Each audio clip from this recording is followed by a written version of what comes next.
En junio de 2014, el Papa Francisco lanzó un apasionado ataque sobre una organización que lleva un siglo siendo responsable de dejar tras de sí un largo reguero de sangre: la mafia.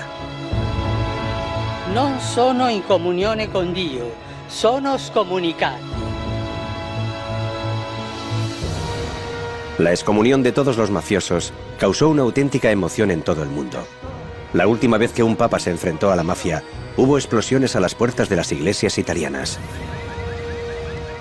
Los mafiosos son profundamente religiosos, pero en este documental vamos a mostrar lo profundamente cínicos que son en la forma de usar la religión para justificar su poder. Y la razón por la que han podido salirse con la suya es porque durante décadas ha existido un matrimonio de conveniencia que mantenía unidas a la mafia y a la iglesia. ¿Cuáles son los resultados de este matrimonio impío? Los mafiosos se han hecho con el control de las festividades religiosas. Hombres con sotana han confabulado con hombres de honor. El Banco Vaticano ha lavado el dinero de la mafia. Y los sacerdotes que se han enfrentado a los jefes del crimen han sido asesinados. Me llamo John Dickey y he dedicado 15 años a investigar el crimen organizado en Italia. Ahora me encuentro investigando los lazos que unen a la mafia y la Iglesia Católica y qué sería necesario para cortarlos.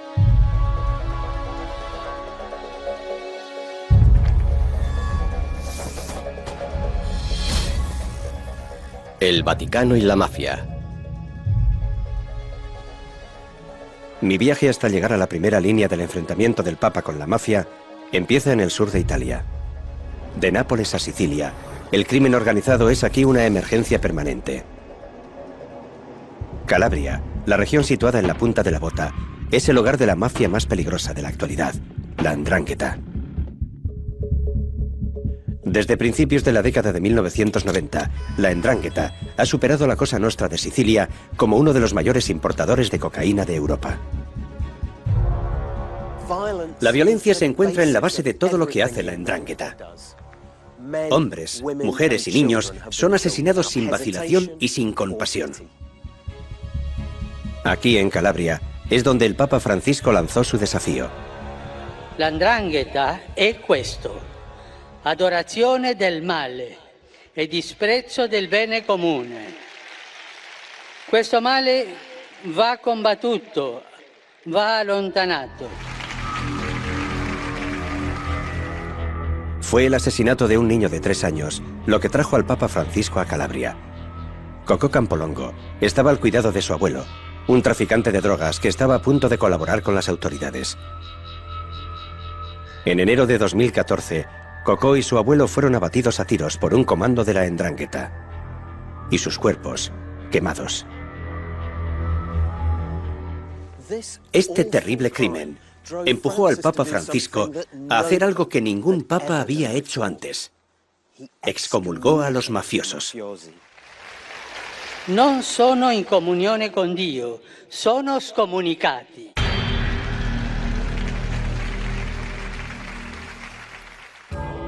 La excomunión es una herramienta muy antigua que el Papa y sus obispos usan para castigar a quienes han cometido crímenes graves contra la fe o la vida.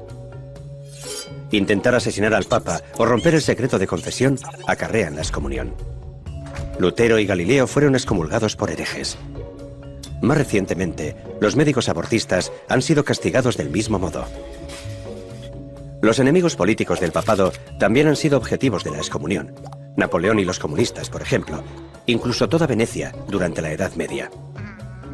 Cuando una persona es excomulgada, no puede comulgar, y los sagrados sacramentos del matrimonio y del entierro por la Iglesia pueden serle negados. Se encuentra de camino al infierno. Y la única forma de evitar el castigo eterno es arrepentirse y buscar la absolución de su obispo.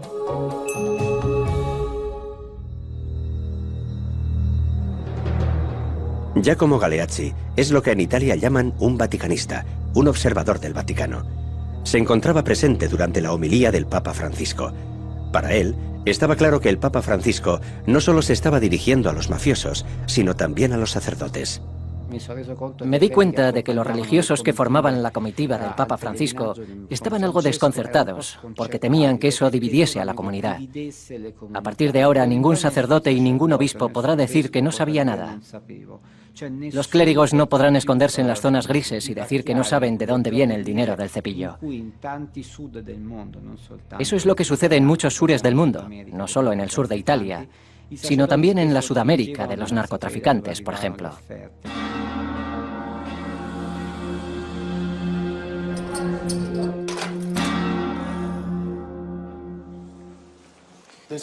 No hay mejor lugar para saber cómo reaccionó la mafia a las palabras del Papa Francisco que dentro de esta prisión de alta seguridad. Es también un lugar muy bueno para hacerse una idea de cómo están reaccionando ciertos curas. Aquí el 70% de los reclusos son miembros de la 'ndrangheta.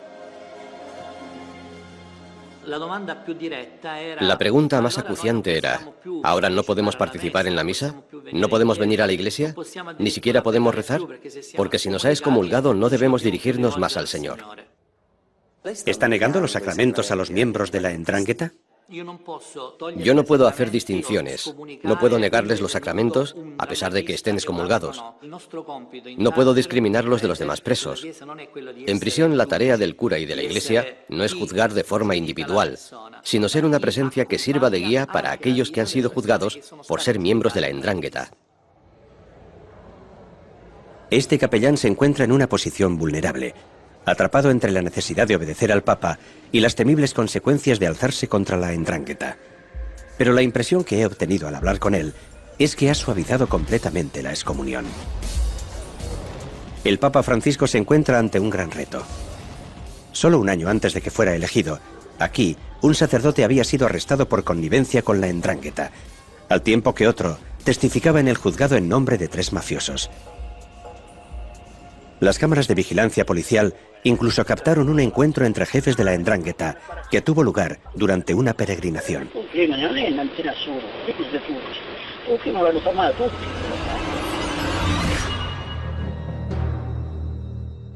Representantes de jefes locales de todo el mundo fueron hasta el santuario de Polsi para besar el anillo del jefe supremo como acto de sumisión y como ratificación y reconocimiento de su investidura como jefe. Ha sido necesario 1 siglo y medio para que un papa excomulgue a la mafia. Por fin, después de la visita del Papa Francisco, los obispos de Calabria han redactado un documento en el que denuncian a la 'ndrangheta. El primer documento que contiene la palabra 'ndrangheta, pero estamos en el año 2015. Y hoy, a pesar de la excomunión, ¿sigue habiendo casos de connivencia entre la iglesia y la 'ndrangheta? Yo creo que sí.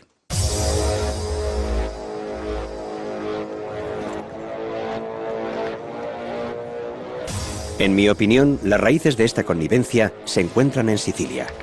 Este es el hogar de la Cosa Nostra, tradicionalmente la más poderosa de las mafias italianas. Desde la extorsión al tráfico de heroína en los Estados Unidos, la mafia siciliana ha disfrutado durante los últimos 150 años de una posición líder en los mercados criminales. Su poder reside fundamentalmente en matar con impunidad. Encontrarme aquí me lleva de vuelta a la era más salvaje de la Cosa Nostra, la década de 1980, cuando hubo cientos de muertos a causa de la guerra entre las mafias, y los cuerpos se dejaban arder en la calle, se enterraban en el cemento, se tiraban al mar, o se cortaban y se daban de comer a los cerdos.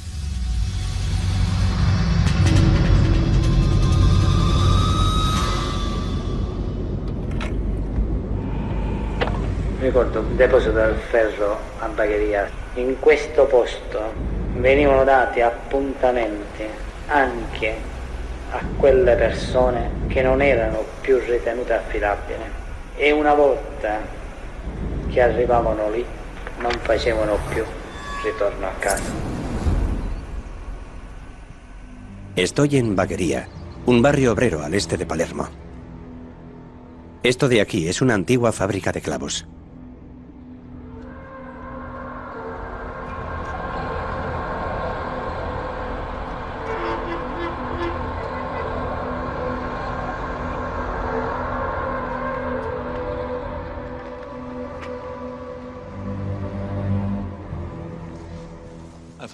He oído hablar de este sitio, pero nunca había estado aquí.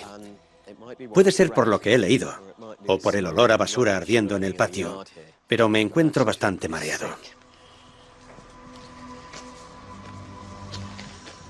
Aquí es donde la Cosa Nostra se deshacía de sus problemas.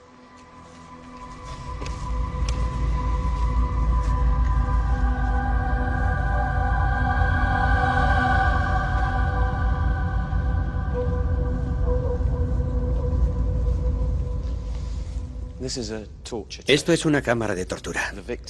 Aquí los mafiosos traían a sus víctimas, los torturaban hasta matarlos, y debajo del suelo había un depósito con ácido. Ahí era donde tiraban los cuerpos de las víctimas para hacer desaparecer las pruebas. Un mafioso que acabó siendo testigo protegido usó la mejor frase posible para definir este lugar. Lo llamó el campo de exterminio de la Cosa Nostra.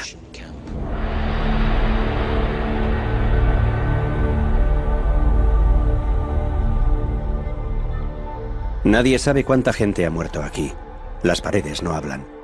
Pero en medio del horror, el código de la omertá se rompió y los mismos hombres que habían cometido atrocidades como esas hablaron por primera vez del perverso pero fundamental papel que la religión tiene en sus vidas.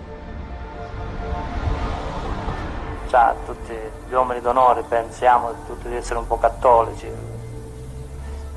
Si vuole fare risalire Cosa Nostra all'Apostolo Pietro. Difatti io appartengo a Cosa Nostra, sono cattolico. È una cosa strana, però tutti gli uomini d'onore abbiamo la Bibbia, tutti ci facciamo i santi. Per esempio, guardi, una delle regole di Cosa Nostra è non uccidere il venerdì, perché per noi è giorno di lutto.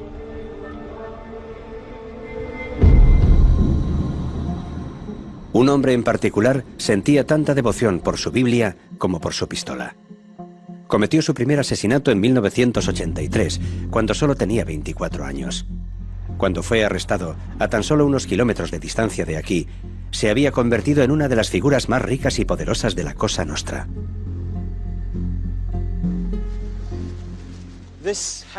Esta casa pertenecía al jefe de la mafia, Pietro Aglieri, quien se pasó más de la mitad de su vida escapando de la policía.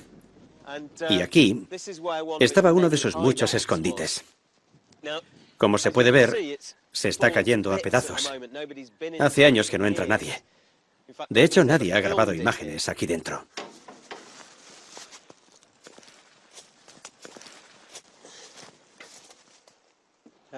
La casa está en un estado lamentable. Los muebles están destrozados.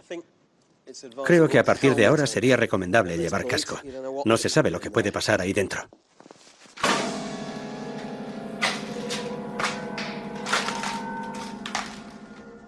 Por todo el desorden que hay y por los excrementos de rata, parece que este lugar fue abandonado a toda prisa.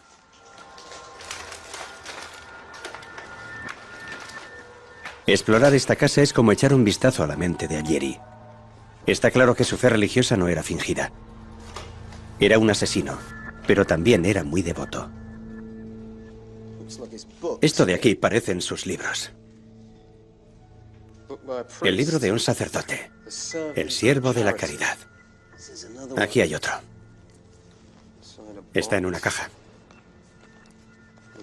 Es un libro de liturgia, de oraciones. Yo creo que es la clase de libro que tendría un cura. Aglieri se educó en el seminario, y es evidente que para él, una vida a la fuga no tiene por qué ser una vida sin fe. Esto es interesante. Dos Cristos idénticos. Y un rosario. En realidad, da algo de miedo pensar que este tipo era un comerciante de la muerte y que aún así se rodeaba de imágenes religiosas. De hecho, cuando la policía lo atrapó, lo encontró en un escondite equipado con una capilla completa. Y aparentemente, 4 sacerdotes habían ido a celebrar misas para él. Uno de esos sacerdotes fue arrestado.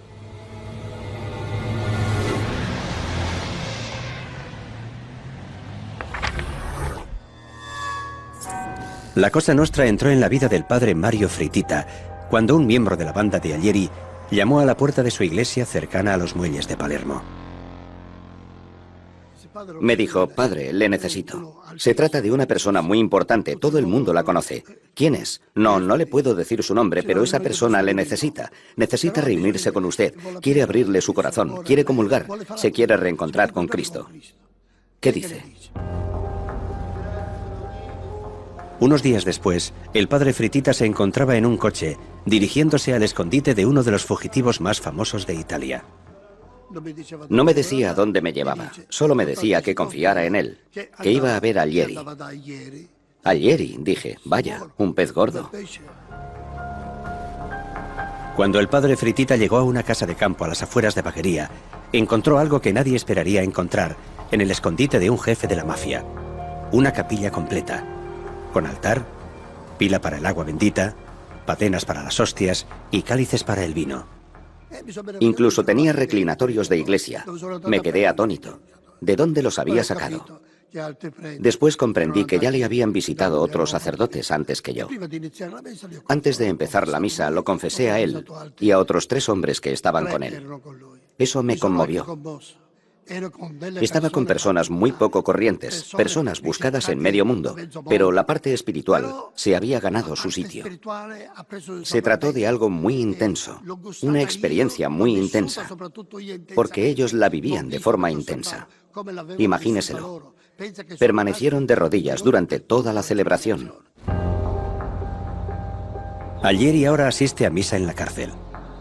Lo detuvieron en 1997 y lo sentenciaron a cadena perpetua. El padre Fritita fue acusado de ser cómplice de un fugitivo.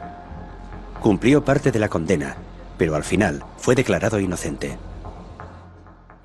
¿Por qué me debo arrepentir de ir a ver a alguien? Tuve la ocasión y la aproveché. Yo no tengo tratos con la mafia. Es más, diría que no me interesa, pero sí que me ocupo del pecado. Es decir, me ocupo de la mafia del mismo modo que lucho contra el aborto, contra el divorcio, que lucho contra cualquier otro pecado. Pero no lucho contra los pecadores, sino que voy a su encuentro. Debo hacerme amigo de ellos, debo ser su hermano, debo ayudarlos. Pero aquí está el problema. Es difícil negar que los curas como el padre Fritita estén haciendo lo correcto, si seguimos la doctrina católica. Se ocupan del pecador e intentan devolverlo al camino correcto. Pero cuando se trata de la mafia, esta aproximación entra a menudo en conflicto directo con la responsabilidad de la Iglesia con la sociedad. Cuando es arrestado, Pietro Allieri se hace estudiante de teología y decide no colaborar más con las autoridades. Además, consiente que sus cómplices continúen asesinando y traficando con estupefacientes porque el pupilo, entre comillas, de Fritita había hecho suyas las enseñanzas. Lo que cuenta no es arrepentirse ante los hombres, sino arrepentirse ante Dios. Señor Scarpinato, a lo largo de su carrera ha interrogado a muchos mafiosos. ¿Cuál es su opinión sobre su religiosidad? El mafioso toma algunos aspectos de la cultura católica, como la ética de la redención, la moral sexual o la ética familiar, y construye una relación con Dios y con la religión que se mueve dentro de esos parámetros.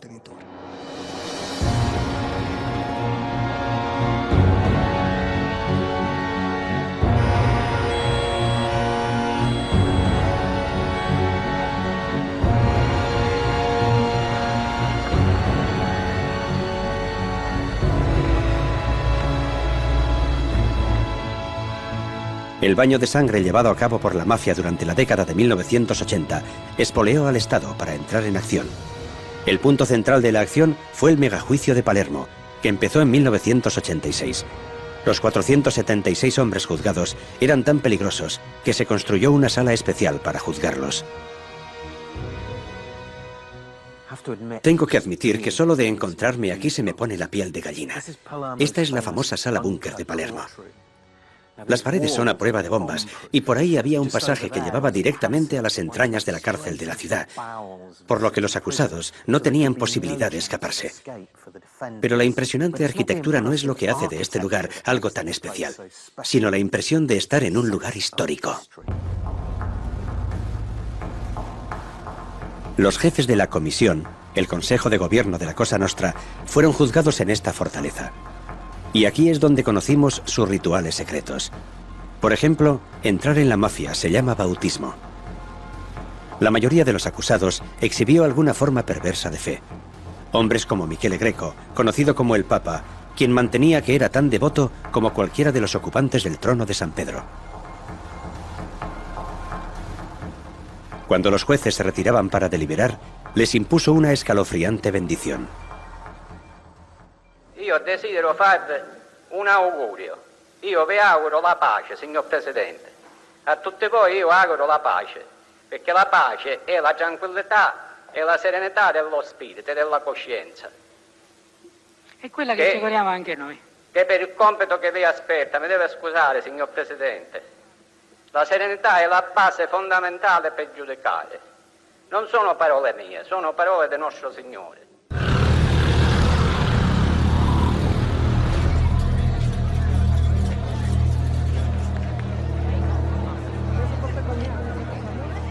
Al Papa Francisco le va a resultar difícil convencer a los mafiosos de que su versión de la fe no les garantiza un billete al paraíso.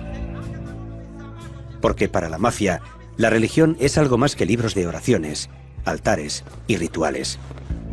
Cada febrero, 1 millón de personas se reúnen en la ciudad siciliana de Catania para festejar a Santa Águeda. Se pueden ver fuegos artificiales y degustar los tradicionales filetes de carne de caballo. Algunos fieles muestran su devoción llevando gigantescos cirios.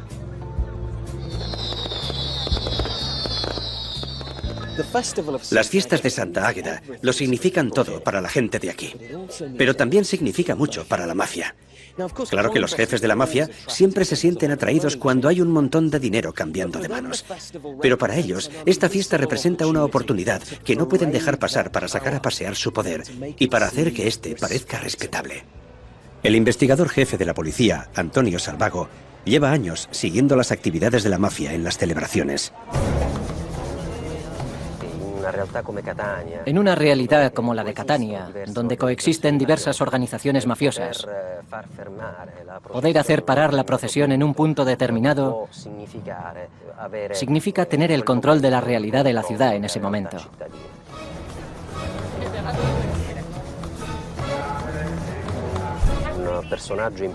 Un personaje importante de la organización mafiosa de Catania consiguió llevar la procesión de Santa Águeda a un barrio periférico distante del recorrido natural de la fiesta.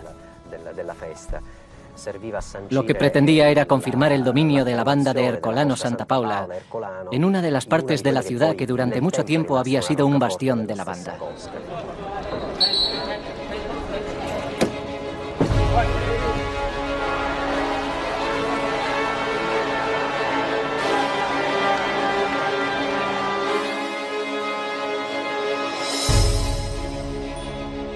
Estas fotografías se tomaron durante los festejos. Aquí la policía identificó a 2 importantes mafiosos llevando las reliquias de la santa. Y en esta hay incluso un mafioso que consigue alcanzar el carruaje y ocupar el sitio normalmente reservado para el cura. Así es como la fiesta de Santa Águeda, el tercer evento más grande de este tipo en el mundo, fue el primero en ser llevado a juicio por sus conexiones con la mafia. Durante su investigación, también interrogó al entonces obispo de Catania. ¿Cuál fue su respuesta? En el juicio no obtuvimos una respuesta clara del entonces obispo, el obispo Pomerito.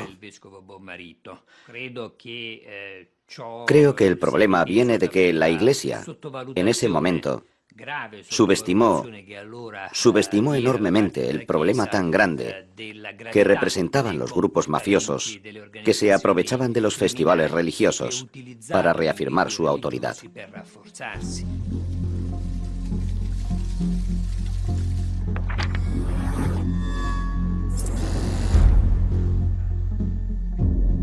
Michele Penisi es el obispo de Monreale, la mayor y más rica diócesis de Sicilia.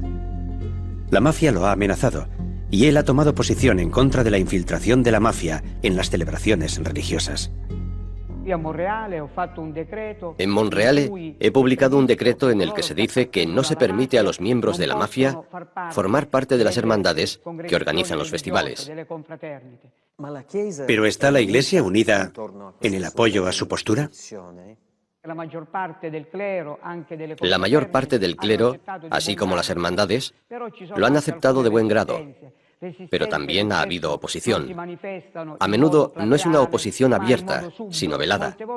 Normalmente es derivada del deseo de vivir una vida tranquila, de dejar correr un tupido velo, porque muchos mafiosos son benefactores de la iglesia local.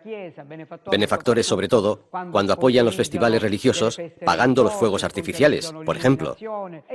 Y por otro lado, también puede resultar cómodo debido al poder que la mafia tiene en las ciudades. La impía alianza de la Iglesia y la mafia se forjó en los estertores de la Segunda Guerra Mundial. Los aliados habían liberado Sicilia del fascismo, pero el caos de la guerra y la ingenuidad de los británicos y de los americanos permitió a la mafia hacerse con armas, poder y beneficios. Un hombre en particular vio una oportunidad que no podía dejar pasar.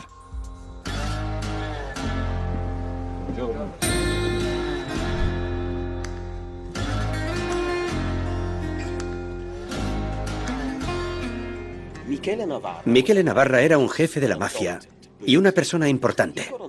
Se llevaba tan bien con los aliados que hicieron con él un trato en exclusiva por el que podía usar sus viejos vehículos militares para empezar una empresa de autobuses. En la actualidad, la empresa es todavía la mayor de Sicilia. De hecho, es la única que viaja entre Palermo y la ciudad natal del doctor Navarra, Corleone.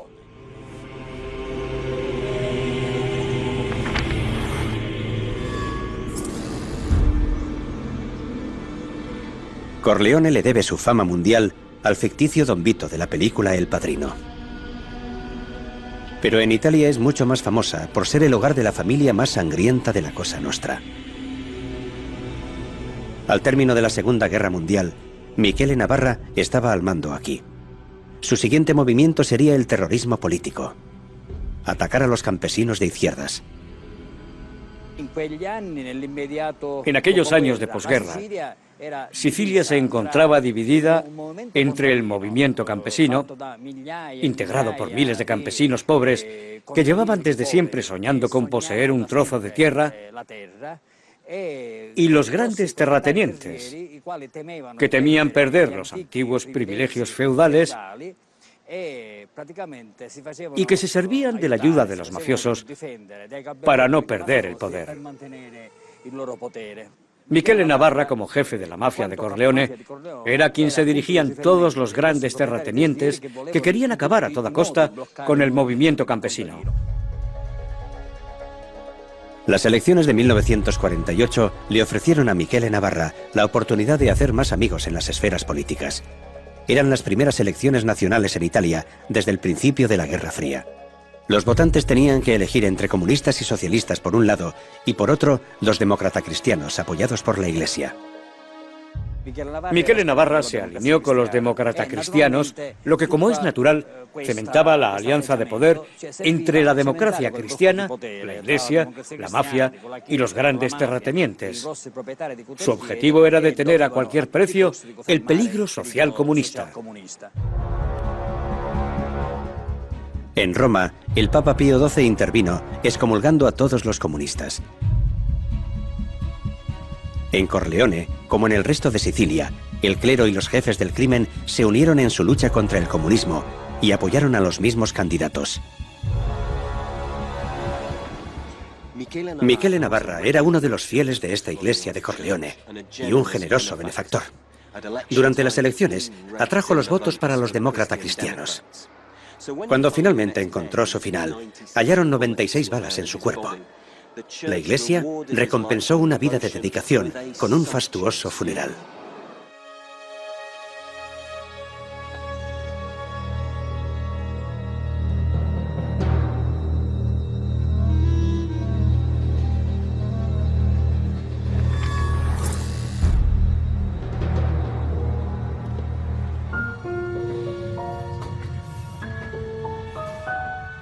La Iglesia y la mafia siciliana fueron fieles compañeros durante toda la Guerra Fría, y su relación sobrevivió a los más violentos brotes de violencia de la mafia.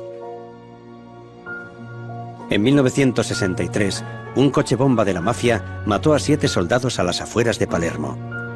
El Vaticano exigió al cardenal de Palermo que tomara medidas, pero el cardenal Ruffini se resistió. Describió a los mafiosos como delincuentes comunes y recalcó que ninguno de ellos iba a misa. Añadió: en mis muchos años de ministerio nunca he podido detectar la más mínima relación entre el clero y los criminales. Estaba equivocado.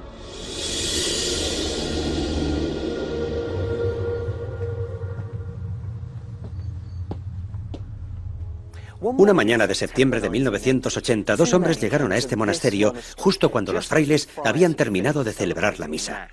Lo único que los testigos pudieron decir más tarde fue que uno tenía unos 30 años y que el otro era un poco mayor. Preguntaron por el hermano Giacinto y cuando los acompañaron a su habitación de la primera planta, tan pronto abrió la puerta, le dispararon 5 veces en la cabeza.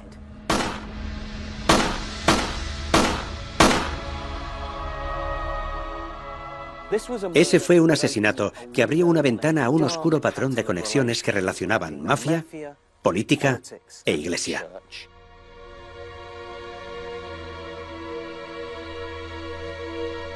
La víctima, el hermano Giacinto, no era un monje cualquiera, y su aproximación a los votos de pobreza eran relajados. Francesco Nicastro fue uno de los primeros periodistas en llegar a la escena del crimen. Llevaba un estilo de vida de hombre adinerado, en absoluto como los demás monjes. Se encontraron trajes hechos a medida, perfumes franceses, botellas de whisky, una pistola e incluso 4 millones de liras, que en esa época ya representaban una buena cantidad. Y además, Giacinto estaba en el centro de un denso entramado de relaciones de todo tipo, con la política, con ciertos ambientes de la sociedad, pero sobre todo con la mafia.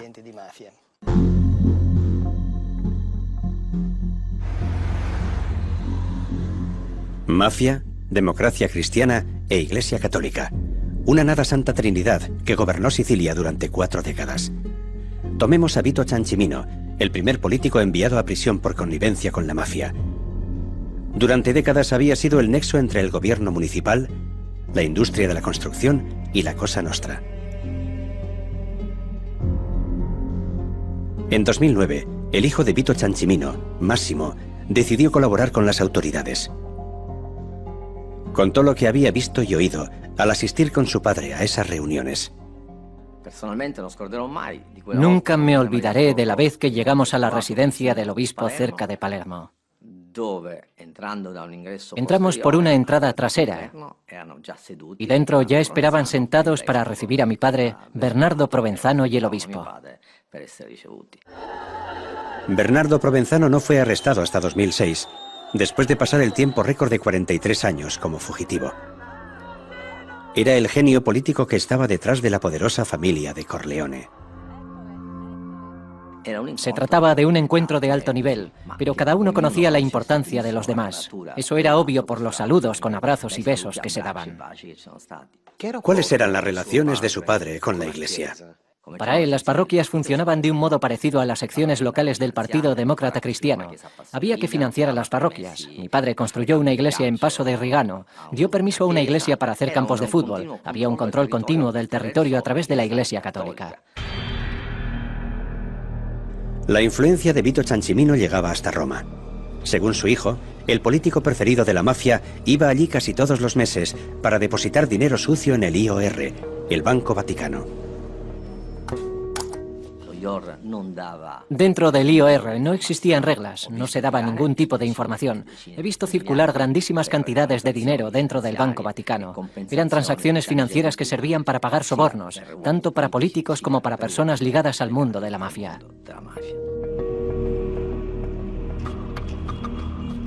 Algunos han cuestionado la fiabilidad de un testigo como Massimo Ciancimino, pero los fiscales consideran que se puede confiar en él.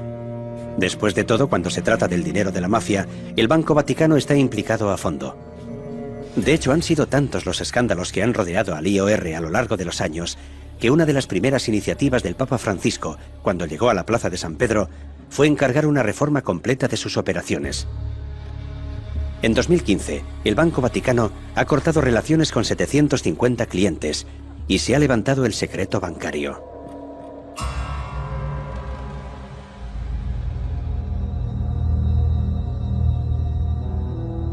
Vito Ciancimino fue arrestado en 1984, justo cuando una nueva guerra se libraba en Sicilia. Los más violentos clanes de la mafia habían decidido hacerse con el control de la Cosa Nostra. En una década sangrienta murieron más de 1000 personas. Jefes de la mafia, sus soldados y parientes, todos ellos fueron liquidados de forma despiadada a medida que los miembros del clan de Corleone exterminaban a sus rivales. Y cuando alguien se atrevía a alzarse contra la mafia, también se convertía en objetivo. Jueces, policías, médicos, periodistas y políticos honestos fueron asesinados. Finalmente, en 1992, los jefes del crimen decidieron librarse de dos de sus más temidos enemigos. Los jueces antimafia que habían sido responsables de llevar a cientos de mafiosos ante la justicia, Giovanni Falcone y Paolo Borsellino.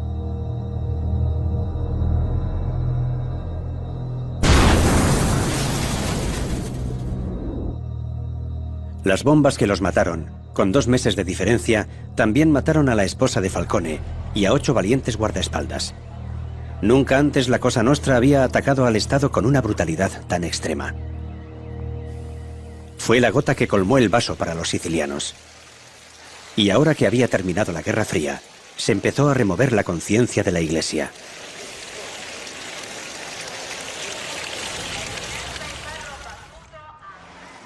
Esto es Brancaccio, un arrabal de Palermo, donde en algunas zonas hay niveles de pobreza del tercer mundo.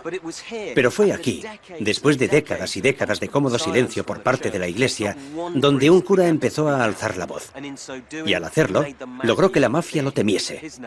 Se llamaba Padre Pino Puglisi. Ma noi speriamo che qualcosa via via vada cambiando.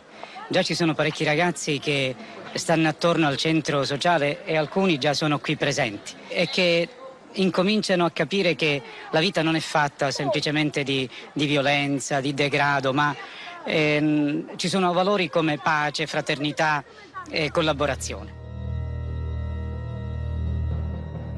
Gregorio Porcaro trabajó en estas calles con el padre Puglisi.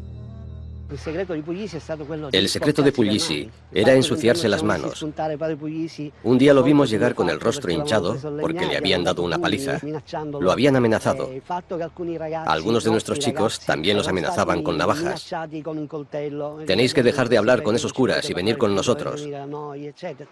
Eran unas señales muy claras.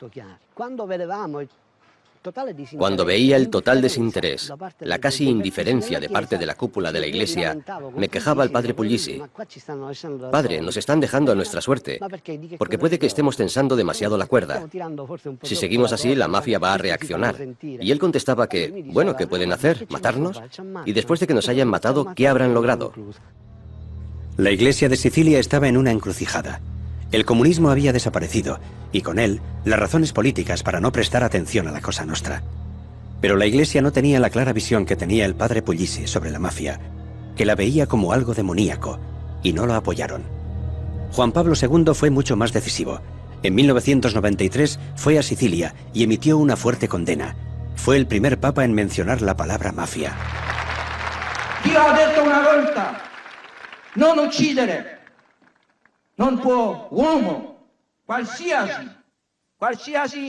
umana agglomerazione, mafia, non può cambiare e calpestare questo diritto santissimo di Dio. Lo dico ai responsabili, convertitevi, una volta verrà il giudizio di Dio.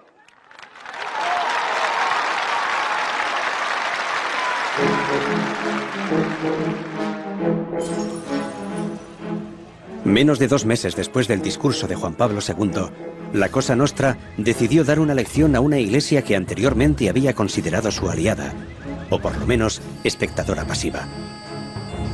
Hubo explosiones de bombas en 2 de las más importantes y hermosas iglesias de Roma. 2 meses después, La mafia asesinó a Pino Puglisi.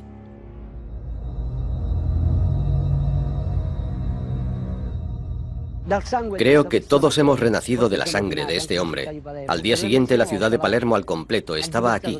Por enésima vez, demostró que estaba harta de toda esta cobardía, harta del abuso de poder, harta de la violencia. Y la mafia también se había equivocado.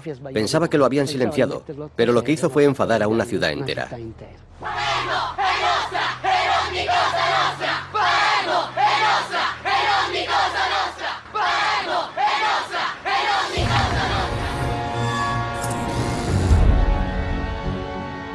Pino Puglisi fue beatificado poco después de la proclamación del Papa Francisco. Los asesinos del padre Puglisi se encuentran ahora entre rejas, pero los mafiosos siguen ocupando los bancos de las iglesias y su nociva influencia incluso llega a la plaza de San Pedro. El báculo del Papa Benedicto declaró caballero a un jefe de la 'Ndrangheta y ese mismo jefe consiguió que bautizaran a su hija en esta misma basílica. Son historias como esta las que nos dicen, del mismo modo que al Papa Francisco, lo vulnerable que todavía es la Iglesia ante los engaños del crimen organizado. La relación entre la Iglesia y la mafia no es más que un capítulo de un gran libro de título Relaciones entre la Iglesia y el poder. Cuando, por ejemplo, en 1929 Pío XI firmó el concordato con el Estado fascista, ya era perfectamente conocida la naturaleza del fascismo. Cuando la Iglesia Católica firmó el concordato con la Alemania de Hitler en 1933, era perfectamente claro el carácter antisemita de las políticas del Führer. Cuando Juan Pablo II fue a Chile y se asomó al balcón del Palacio Presidencial, ya se sabía qué había hecho el general Pinochet. Por lo tanto, las relaciones entre la Iglesia y la mafia en las regiones del sur de Italia no solo son relevantes para los católicos y los habitantes de esa región. Cambiar las relaciones entre la Iglesia y el poder en esa determinada zona de Italia sería un gran ejemplo para las relaciones entre la Iglesia y el poder en otras partes del mundo.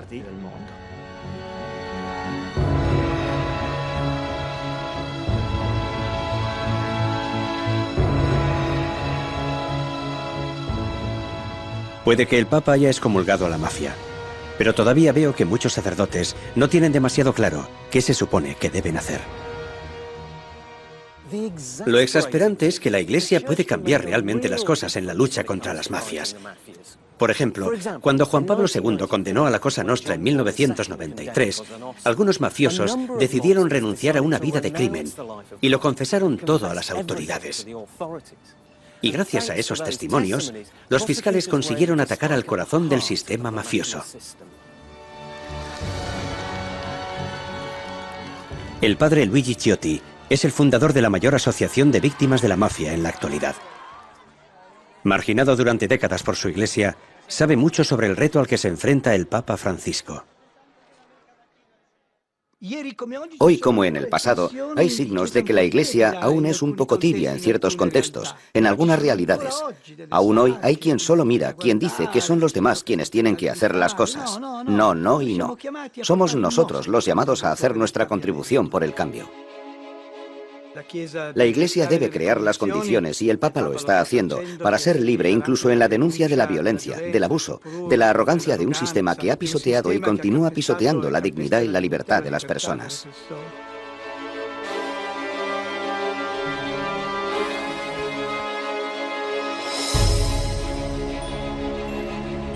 La batalla del Papa Francisco se perderá o se ganará. No en Roma, sino en el sur de Italia. Aquí la vida ya es dura para los pocos sacerdotes que se enfrentan a la mafia en primera línea. Y podría volverse más dura. No es la colina que alguien querría bajar sin frenos. Pero en lo más alto, la 'Ndrangheta le cortó los cables de los frenos a una furgoneta usada para transportar a personas discapacitadas. De hecho, lo hizo para que se estrellara al bajar por aquí. ¿Por qué lo hizo? La respuesta es un cura que se encuentra en primera línea de la lucha contra el crimen organizado.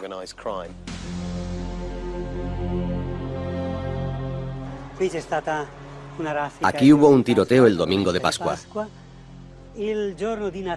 La noche de Navidad anterior explotó una bomba que hizo saltar la entrada.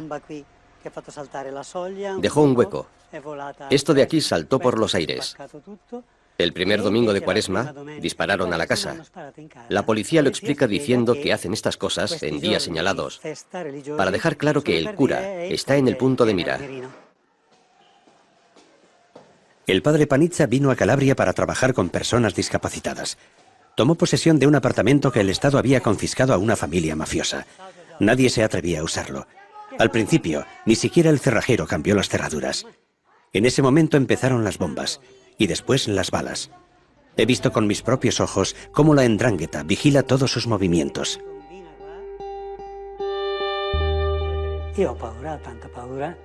Sí, tengo miedo, mucho miedo. Pero cuando los veo, siempre me digo que tendría mucho más miedo si me rindiera a ellos. Los veo vivir una vida que a mí me daría mucho más miedo vivir. Tengo el miedo dentro día y noche. Incluso cuando duermo, me afecta a los sueños. Pero la vida sería muy diferente si me rindiera a ellos. Hace poco prendieron fuego a la puerta de iglesia del padre Panizza. Su valor es inspirador. Son hombres como él los que conforman las tropas de élite del Papa Francisco en su batalla contra la mafia. Durante demasiado tiempo, el clero católico ha sido embaucado por la falsa e insidiosa devoción de la fe. La Iglesia ha visto en la mafia a un aliado político y financiero, cuando tendría que haber visto a un enemigo mortal. Y ya sea por miedo, por una teología equivocada o por una flagrante connivencia, la Iglesia ha dicho a los mafiosos justo lo que querían oír. Pero la gente que vive bajo la mafia está pidiendo a gritos claridad a la Iglesia. Por eso los sacerdotes, los obispos y el mismo Papa deberían mostrar todos los días que el perdón para la mafia no puede llegar si no está acompañado de justicia.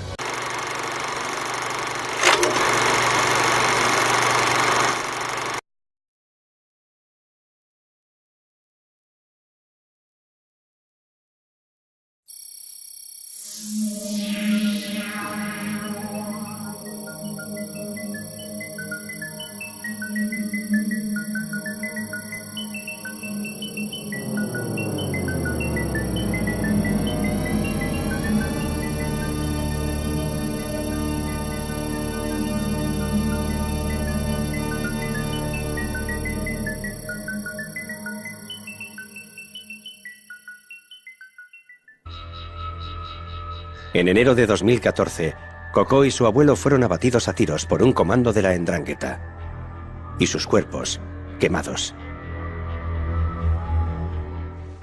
Este terrible crimen empujó al Papa Francisco a hacer algo que ningún papa había hecho antes. Excomulgó a los mafiosos. Non sono in comunione con Dio, sono scomunicati.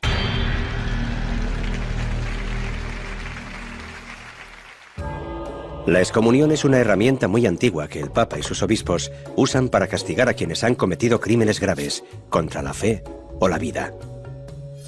Intentar asesinar al Papa o romper el secreto de confesión acarrean la excomunión. Lutero y Galileo fueron excomulgados por herejes. Más recientemente, los médicos abortistas han sido castigados del mismo modo. Los enemigos políticos del papado también han sido objetivos de la excomunión. Napoleón y los comunistas, por ejemplo, incluso toda Venecia durante la Edad Media. Cuando una persona es excomulgada, no puede comulgar, y los sagrados sacramentos del matrimonio y del entierro por la Iglesia pueden serle negados. Se encuentra de camino al infierno. Y la única forma de evitar el castigo eterno es arrepentirse y buscar la absolución de su obispo.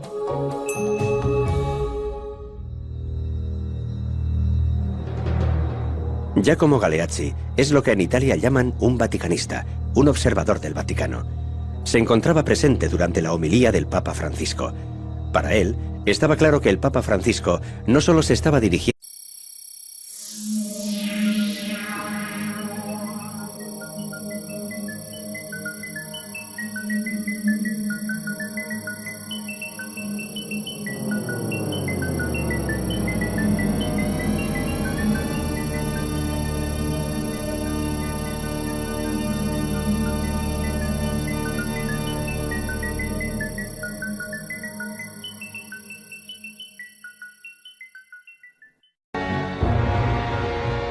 En junio de 2014, el Papa Francisco lanzó un apasionado ataque sobre una organización que lleva un siglo siendo responsable de dejar tras de sí un largo reguero de sangre: la mafia.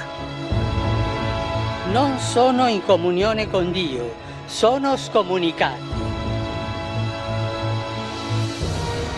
La excomunión de todos los mafiosos causó una auténtica emoción en todo el mundo.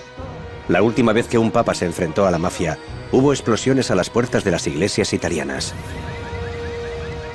Los mafiosos son profundamente religiosos, pero en este documental vamos a mostrar lo profundamente cínicos que son en la forma de usar la religión para justificar su poder.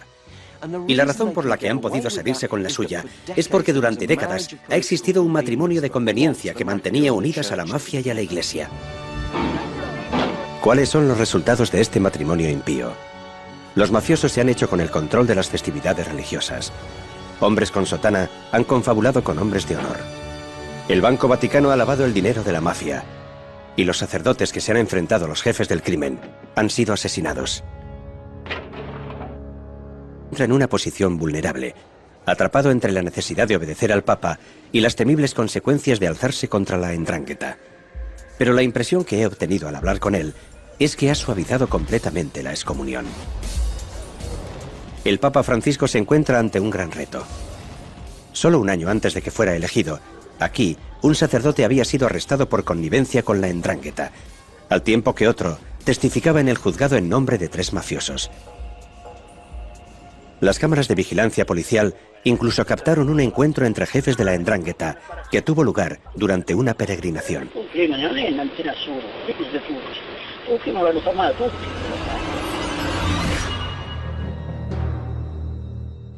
Representantes de jefes locales de todo el mundo fueron hasta el santuario de Polsi para besar el anillo del jefe supremo como acto de sumisión y como ratificación y reconocimiento de su investidura como jefe.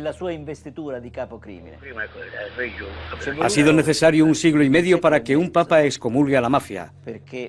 Por fin, después de la visita del Papa Francisco, los obispos de Calabria han redactado un documento en el que denuncian a la 'ndrangheta. El primer documento que contiene la palabra 'ndrangheta, pero estamos en el año 2015. Y hoy, a pesar de la excomunión, ¿sigue habiendo casos de connivencia entre la Iglesia y la 'ndrangheta?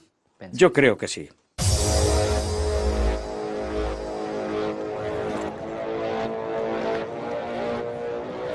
En mi opinión, las raíces de esta connivencia se encuentran en Sicilia. Este es el hogar de la Cosa Nostra, tradicionalmente la más poderosa de las mafias italianas. Me llamo John Dickey y he dedicado 15 años a investigar el crimen organizado en Italia. Ahora me encuentro investigando los lazos que unen a la mafia y la Iglesia Católica y qué sería necesario para cortarlos.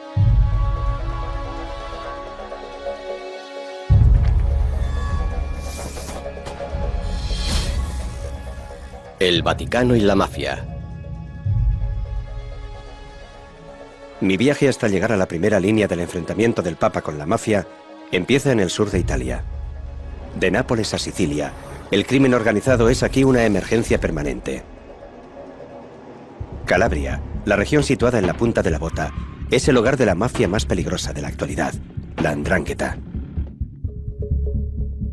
Desde principios de la década de 1990, la 'ndrangheta ha superado la Cosa Nostra de Sicilia como uno de los mayores importadores de cocaína de Europa.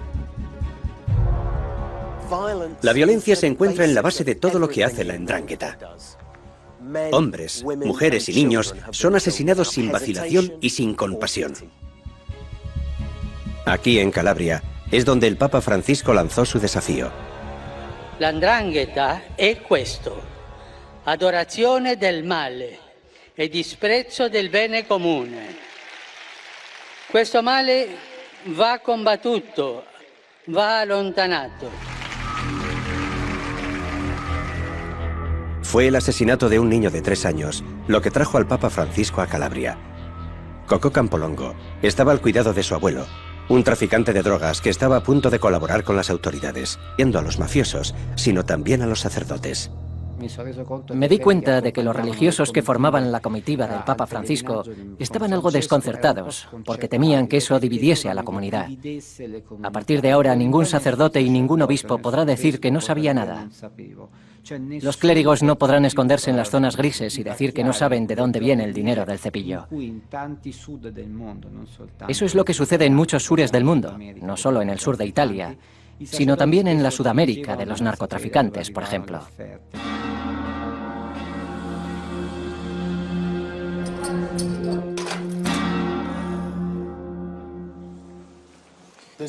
No hay mejor lugar para saber cómo reaccionó la mafia a las palabras del Papa Francisco que dentro de esta prisión de alta seguridad. Es también un lugar muy bueno para hacerse una idea de cómo están reaccionando ciertos curas.